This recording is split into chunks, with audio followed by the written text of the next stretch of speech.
নমস্কার সবাইকে, আশা করি সবাই ভালো আছেন। চলে আসলাম নতুন আর একটি ভিডিও নিয়ে। বাজার থেকে ইলিশ মাছ নিয়ে এসেছিল। মাছগুলি খুব বড় ছিল না, আমি কেটে ফেললাম। মাছের মধ্যে ডিম ছিল। আজ আলু বেগুন দিয়ে পাতলা ঝোল করব। মাছের মধ্যে লবণ হলুদ মরিচ গুঁড়া দিয়ে মাখিয়ে কিছুক্ষণের জন্য রেখে দিলাম। কড়াইয়ে তেল দিয়ে দিলাম। তেলটা গরম হয়ে গেলে মাছগুলি ভেজে ফেলবো।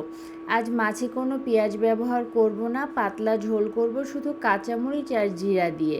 মাছগুলি ভেজে ফেললাম। মাছের মধ্যে ডিম ছিল, ডিম বের করলে মাছটা খালি খালি লাগে। কাঁচামরিচ আর জিরাটা খুব মিহি করে পাটায় বেটে ফেলবো।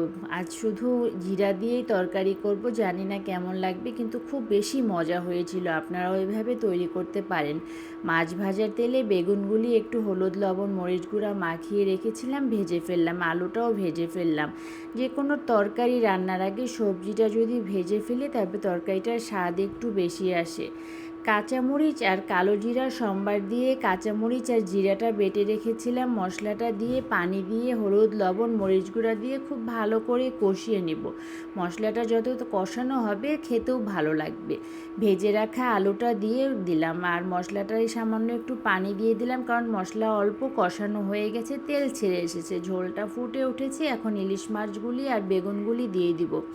ইলিশ মাছ সিদ্ধ হতে কম সময় লাগে, এই জন্য ঝোলটা ফুটে ওঠার পরে দিব, তাছাড়া মাছগুলি ভেঙে যাওয়ার ভয় থাকবে।